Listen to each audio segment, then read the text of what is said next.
Alright, today I got the 64mm Stinger from Freewing. Gonna fly it. This is a 4S version. You can see it's got a little bit of wear and tear, a little bit of decals peeling up right there, a little bit of wing misalignment, a few scuffs and dings on it, and the main thing I guess is on the nose right there.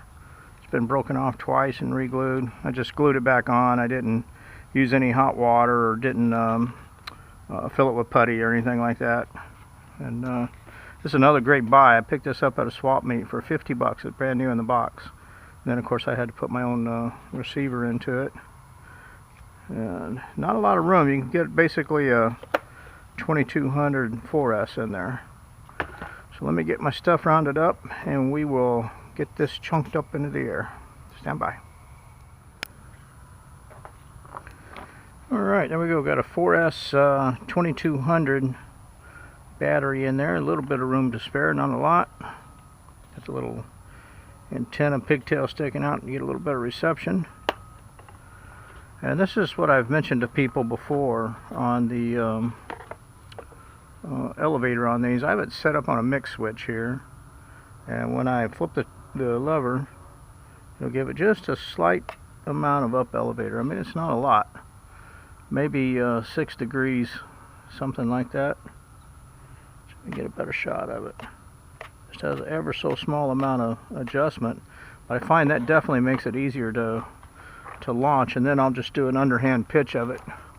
Used to try an overhanded football throw, and that was just brutal. I'd only have about a 50% success rate on throwing it with overhand, like I said, with a football toss. Seems like it would always nose in on me. So we'll get this up here. Got a slight breeze coming from the south-southeast. So we're going to take off and see what we can get into for trouble. Here goes. Full throttle. Got my lever up for the elevator. Give it a gentle toss. And by the time you get your hand back over onto it, she's ready to fly. Well, that is, for me, that's what's worked out the best so far for launching this rascal. And you see how it was still climbing, then forgot to turn the lever off once she was getting going. So it's no big deal. You can see there's level flight when I engage that elevator switch. That's the amount of lift she gives. So it's nothing too steep. If you get it too steep, it's going to stall it out. You won't have the airspeed that you need to keep it in the air. Other than that, I fly this thing with the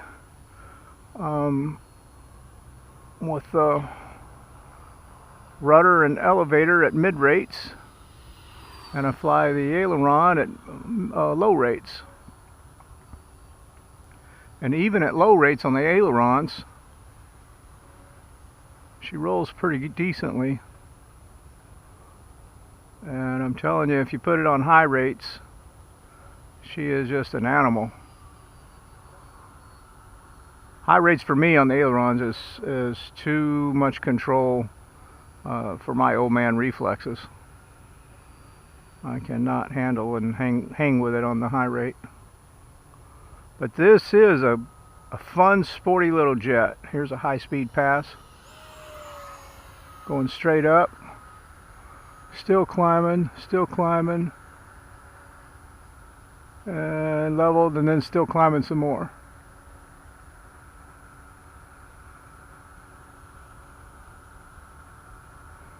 Problem is, it might have got out of sight of the camera. I'm sorry. Can only tilt my head back so far. The problem is with this is the size. It will cover quite a bit of airspace quickly, and she'll get real small pretty fast. So this is a fun one to fly if you can keep it in close Sorry, I had to adjust the hat. If you can keep it in close and still do your high-speed flights, you'll have a ton of fun with it. You let it get too far out and it'll just become a dot. It'll be real hard to keep the orientation on it. So right now we're just cruising around at about half throttle. Went over a little far. I'm the only one here though, so it don't really matter. Yeah, cruising around at half throttle. I wouldn't want to turn with it less than half throttle. So you definitely want to keep your speed maintained to some degree. At least in the turns. It's a fun jet. I think they cost about $140 or so, $139 for a plug and play version. And as I mentioned, I was out at Allen swap meet here in Texas, and a fella was on the last day of the sale. A fella had this thing brand new in the box for $50. So I scarfed it up, and of course no receiver, but I got it for about a third of the price. And like I said, when I first started flying it, I was doing the overhand football tosses, and I might launch it 2 times and crash it once. And that's how the nose got all dorked up on it. Then I decided one day, you know what, I'm just going to try it with underhand toss. And for me, it works so much better. So if you're having trouble launching one of these, give that a try. Alright, we've been flying around here for about 6.5 minutes, so let's come over here and get set up for a landing.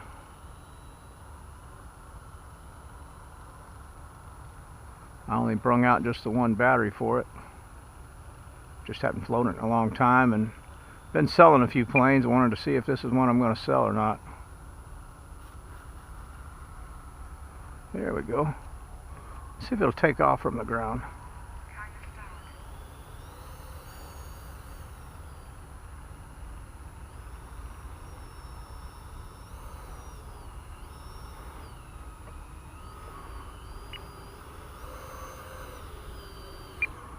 No, don't guess it will.